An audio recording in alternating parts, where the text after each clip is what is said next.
All right, I really want to show you these roses. They're so pretty. And one's like a long stem. I know I've showed you a long stem rose before. A long stem. But I'm going to show you some more. And I'm going to show you some figs.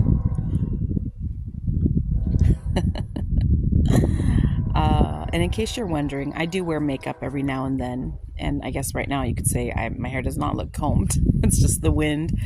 But I'm trying to be more natural and really be conscious and intentional of what I'm consuming, like eating, but also what am I putting on my skin. Did you know that our skin is the largest organ in our body, and our skin absorbs everything?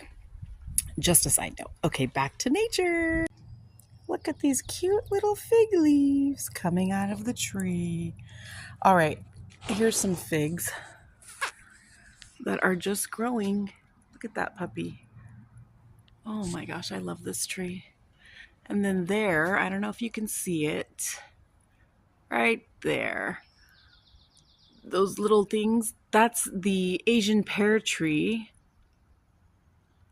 where the Asian pear tree and the fig tree intersect. The Asian pear tree has some blossoms still, but then it's kind of a zoom in. We also have these. That is what I was showing you up high. It's not really capturing it. But these are where the blossoms have fallen off already. Come here, buddy. Oh my gosh. And so this is the fruit and the blossoms were here. It's like not focusing. My goodness. Anyways, for whatever reason, I can't get that to focus. There we go. All right, to the roses we go.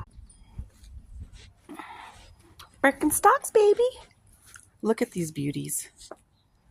Yes, I believe we were here the other day. But this is like a really cool thing. Like, take a screenshot right there. That's a cool picture, I think. Looks like just like it was painted there. And then this is the long stem. Look at this stem from here. And that is so beautiful, that rose. Can you paint that rose? I don't know if I can. There you go. There's your beauty for the day. That is so pretty.